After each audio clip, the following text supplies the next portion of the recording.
Hi, Tacoma. This is Scott Willard, and thank you for joining me for the Congruence podcast. Congruence, where faith and life come together. I'm at the beautiful downtown BD Local studio. Tim's trying something new today that's way cool, totally techie, like way above my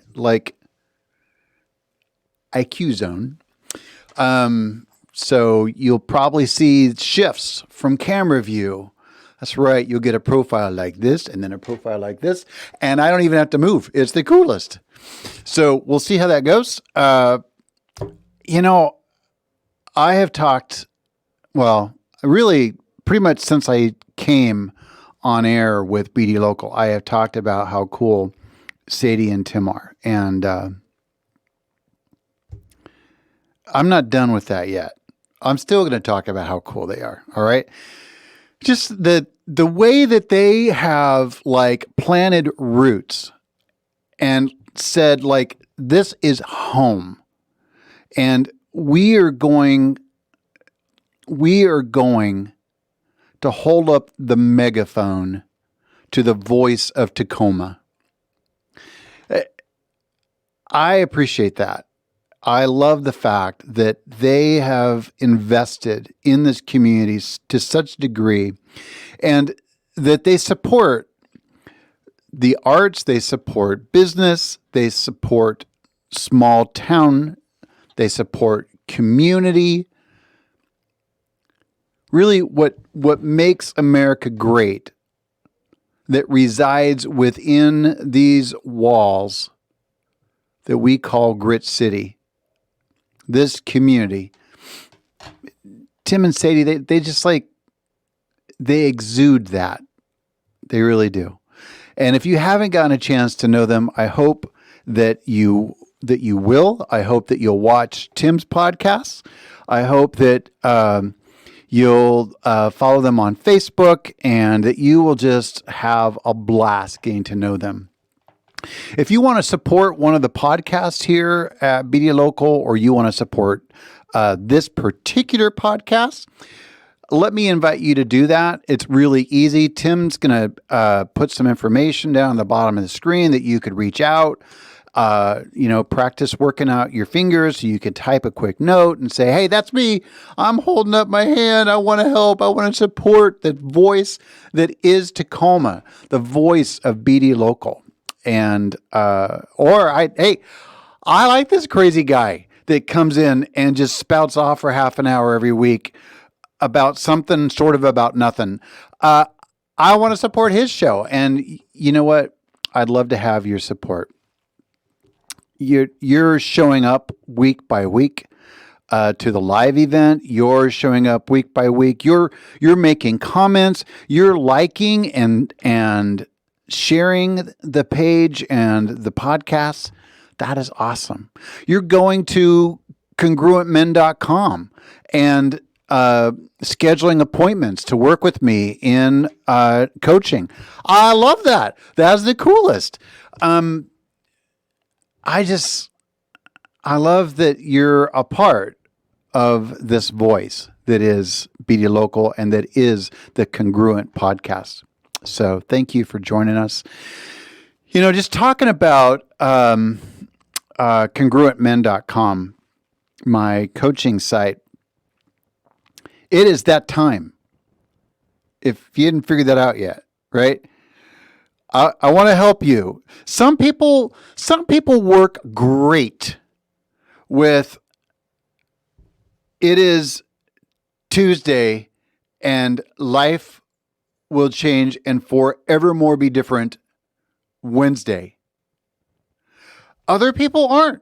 Other people need Sunday, Monday, and Tuesday to get ready for change on Wednesday. We call that a glide path. We call that transition. And we call what happens Wednesday morning change.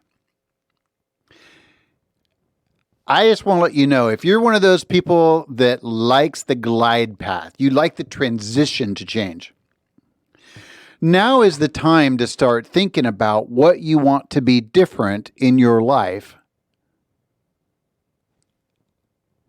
for 2021.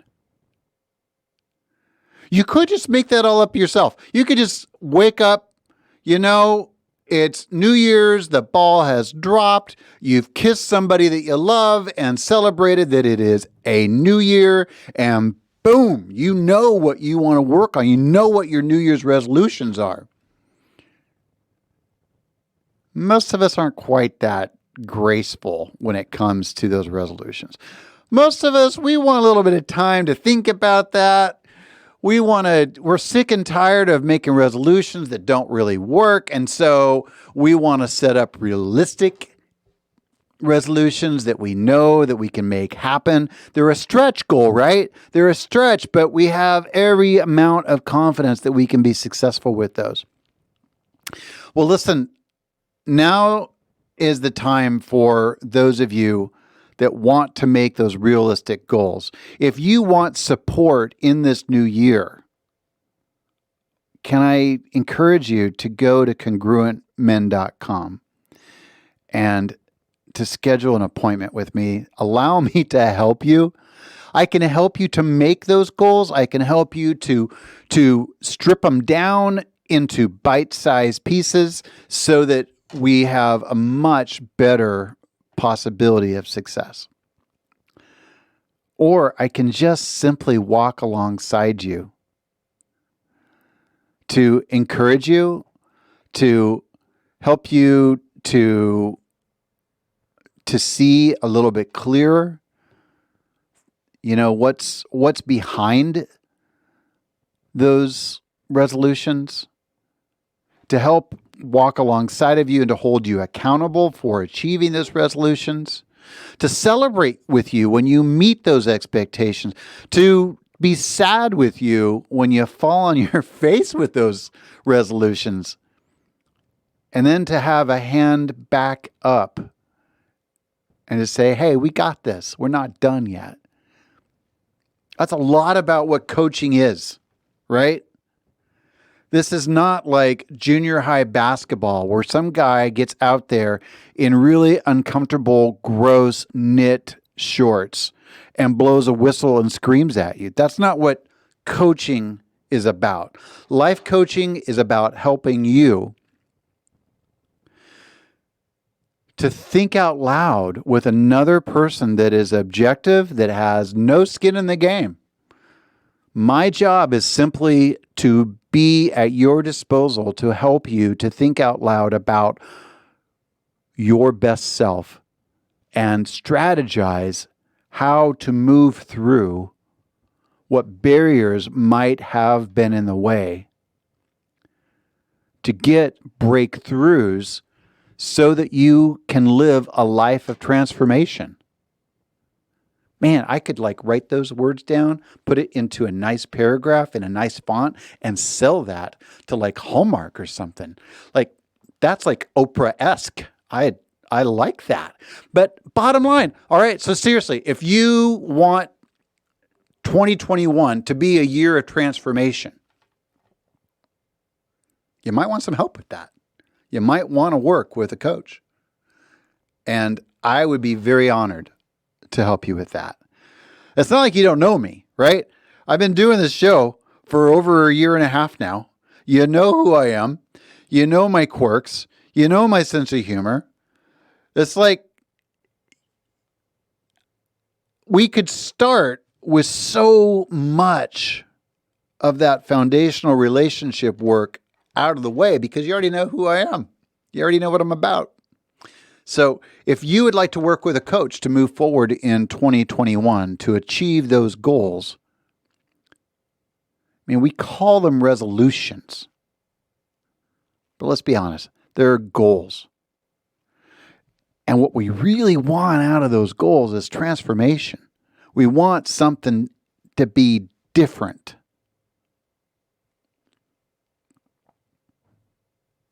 We want something to be different. And I'd love to help you with that. I've been living in that something different space for a while. And I've been sharing that. I try to be as transparent as I can.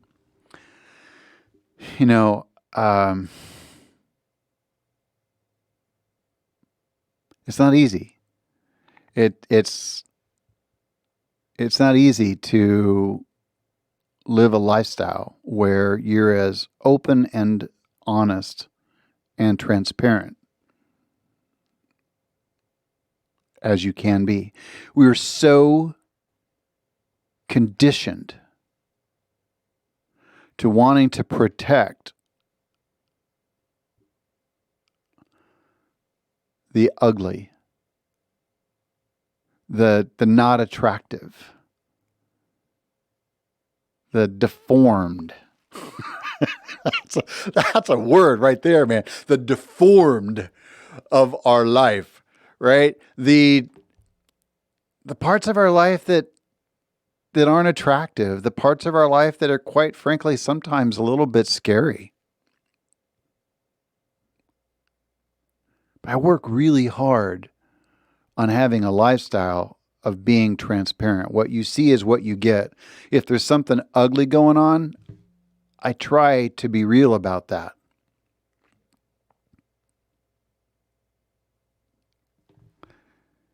And this season of COVID, of social justice, unrest, of our election stuff,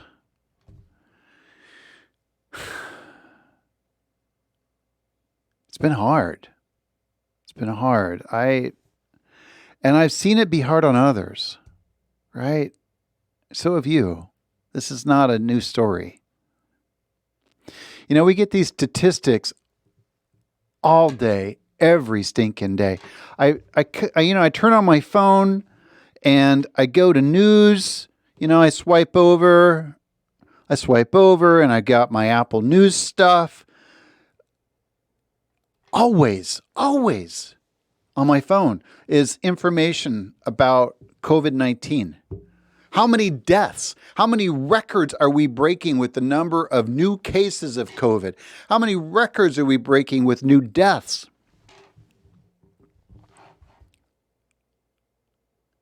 And here's a harsh reality that I want to share with you that we don't talk about as a society.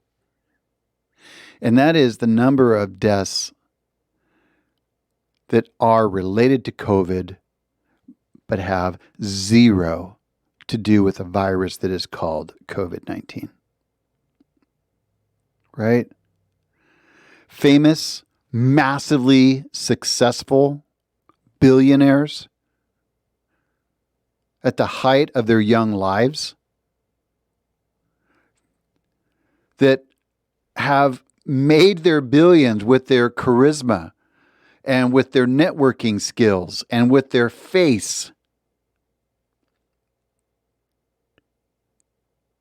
struggling to cope with social distancing and quarantine and isolation, seeing their drinking problems dramatically increase, seeing their drug use dramatically increase, to the point of them being pretty risky.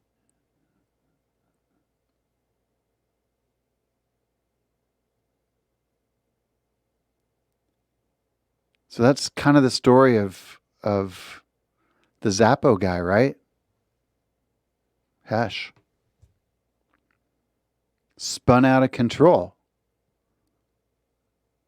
No, he probably didn't commit suicide, but he's doing some crazy, out of control, risky behavior that ended up burning him to such a degree that he wasn't able to survive. The number of suicides. This is a difficult time of year anyway. Depression and anxiety are always at their highest, Thanksgiving through New Year's. But we're not talking publicly right now about the crazy increase in suicide. We're not talking about the senior citizens that were doing just fine until they got locked in their apartments and we took away their support systems. We took away their families. And they gave up heart. They stopped fighting for survival. There's so many people who are casualties of COVID-19 that have never had the virus. And we just don't talk about it. I'm kind of tired of all of this. I so much want us to figure this out. You know, if 2 weeks of everyone in the U.S. masking up and staying at home would fix this, do it. Just get it over with so we can get on with our lives.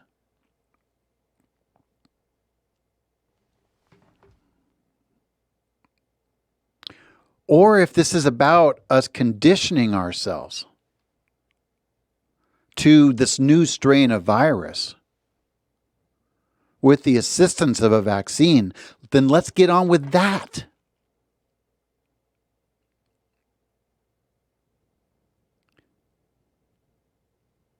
The truth is, COVID's had a lot more impact on me than I like to admit. I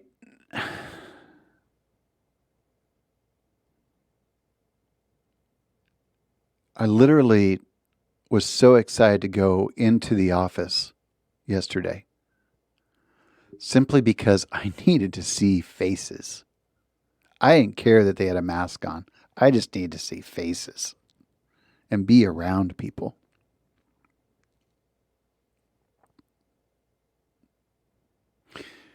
You've been watching this show for a while, you get that I work really stinking hard to find a way to put a spin on stuff, to make it positive and uplifting and to encourage you. I sound like a K-Love radio spot right now.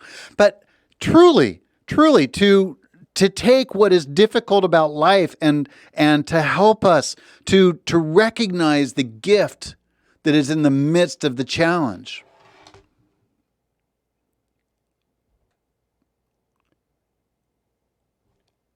And I'm going to try to stay consistent with that.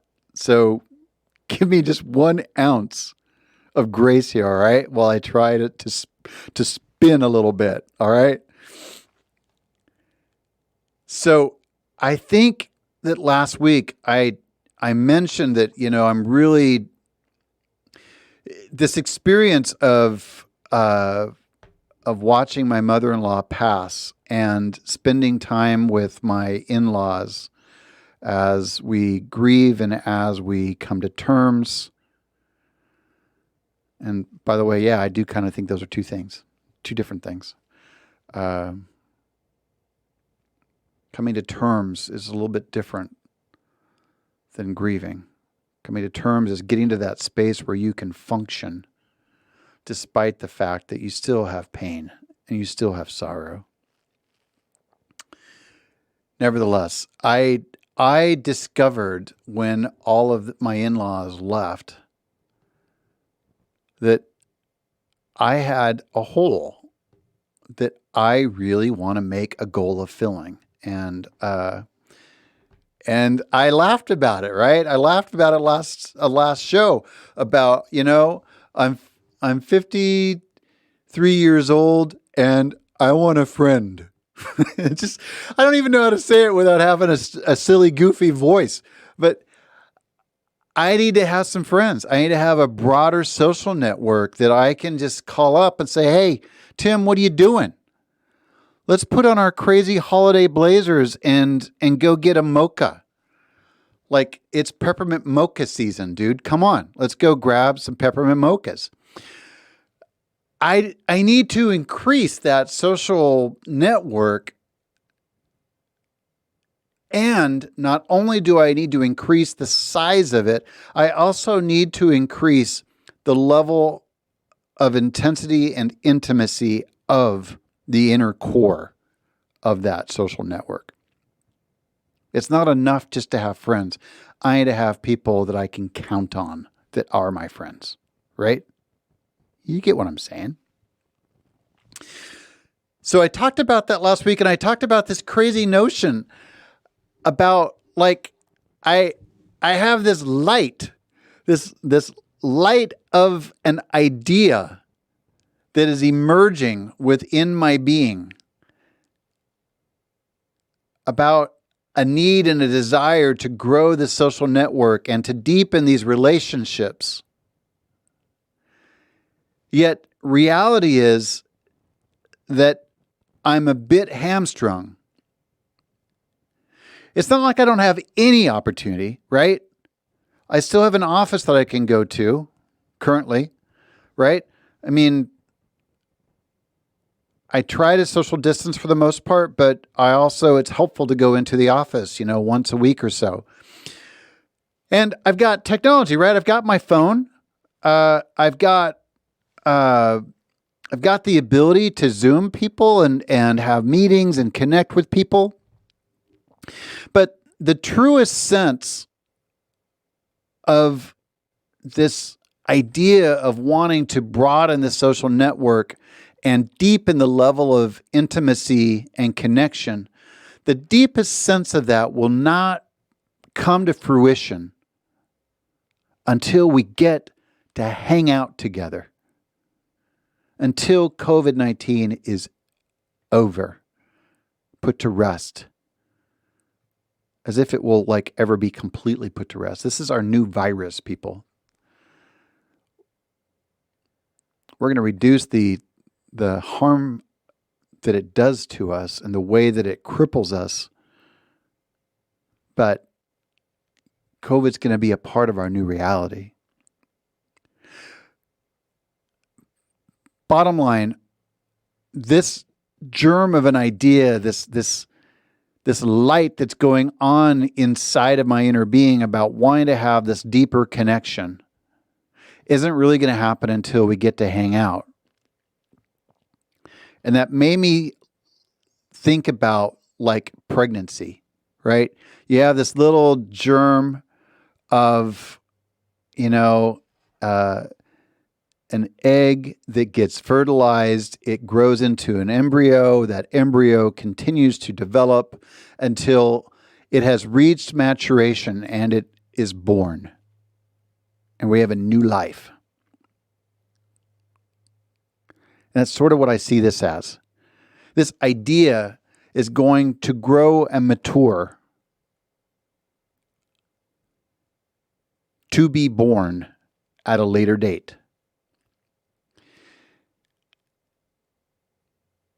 And as I walk around, as I drive around, I'm seeing these germs of an idea, these beginnings of newness that are emerging in our community.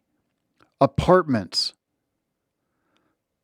excavations happening. They're laying foundations to build new construction. Apartments that are getting close to finishing so that we have more housing available in our community. I don't know if it's going to be affordable, but at least it's housing. I mean, those are two different things in this community. At least it'll be housing.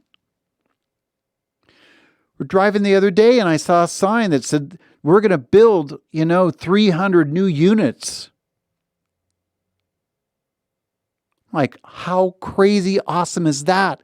In the midst of this difficult time, there are these flickers of ideas, these flickers of creativity, and we are working systematically to nurture them so that they can be born to fruition at a later date. Some of you are doing this personally. You're taking this time to study. You're taking classes to increase your marketability. Maybe you're working on some hobbies and you're learning some new skills. Maybe you're working on physical fitness. Maybe you're working on some self-help stuff so that you can go after a better relationship down the road. I don't know. But what I want to encourage you today, in the midst of this holiday season, in the midst of COVID, in the midst of political transition and societal transition, pay attention to those sparks of creativity. Grab a hold of those and allow your mind to explode with possibilities about how you might be able to nurture and develop those so that when the time is right, you can give birth to those new ideas. Ecclesiastes says that there is a season for everything. I think it's Simon and Garfunkel that say, there's a time for everything. I can't sing the song. It's somewhere in the back of my head. It's not coming forward. The bottom line is that we have got to work to come to grips with the present while we have our eyes on the future. Please do not allow yourself to get sucked into the undertow of the depressive malaise that is the now and the most recent past. Please don't. Swim parallel to the shore. Get out of the riptide. Get out of the riptide.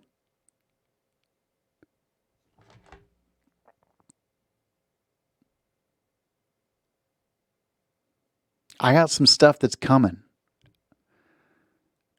And I'm quietly optimistic about those cool things. For work, I started 1st of September. I was the first full-time employee. Guess what I'm doing tomorrow? I'm orienting a new part-time staff person. Guess what I'm doing next Monday? I'm orienting 2 new full-time employees.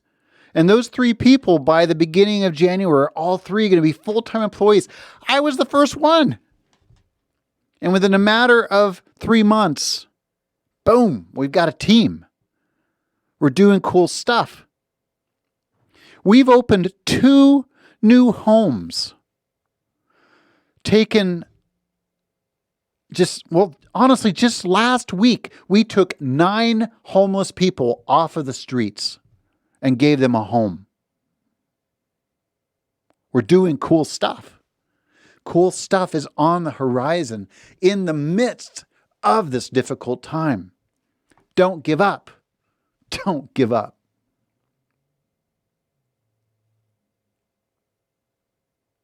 Don't give up.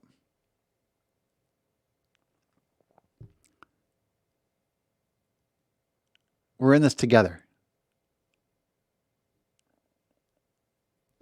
And I'm excited about who and what we are going to become as a community on the other side of COVID. With every storm, there's a rainbow.